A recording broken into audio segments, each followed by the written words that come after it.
আসসালামু আলাইকুম। গুপ্তবিদ্যা সন্ধান ইউটিউব চ্যানেলে সবাইকে সুস্বাগতম। আশা করি সবাই ভালো আছেন, আমিও আল্লাহর রহমতে ভালো আছি। তো শয়তানি বিদ্যা নিয়ে উপস্থিত হলাম, দোকান নষ্ট করা। তো দোকান নষ্ট করা এটা শয়তানি বিদ্যা।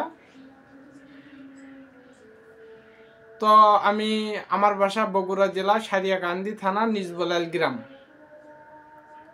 আর আমি কবিরাজি করার ক্ষেত্রে পুরো বাংলাদেশে কবিরাজি করি গ্যারান্টি সহকারে। আর হাদিয়া তেমন একটা নেই না, ইমুতে শিক্ষা দেই। যেমন 315, 515, 555 এবং 1015 টাকা। এর উপরে আমি কোনো টাকা নেই না। কাজ হওয়ার পর খুশি হয়ে কেউ মনে চাইলে যদি দেয় তো সেক্ষেত্রে নেই, না হলে আমার তেমন কোনো চাওয়া পাওয়া নেই।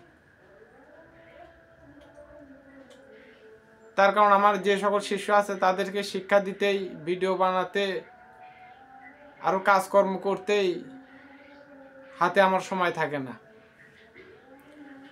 তো যে বিষয়টি নিয়ে কথা বলবো এটা হলো দোকান নষ্ট করা। এটা হলো কুরবানির দিন। কুরবানির দিন প্রথম যে গরুটা জবাই করে ওই গরুর জিব্বাটা রোদে শুকাই নেবেন। নেওয়ার পর সামান্য টুকরা ওই দোকানে ফেলাই দিবেন। তাহলে ওই দোকানটা নষ্ট হয়ে যাবে, ওই দোকানে আর কখনো কোনো বেচাকেনা হবে না। এটা পরীক্ষিত বিদ্যা। তো সব ভালো থাকবেন, সুস্থ থাকবেন। আসসালামু আলাইকুম।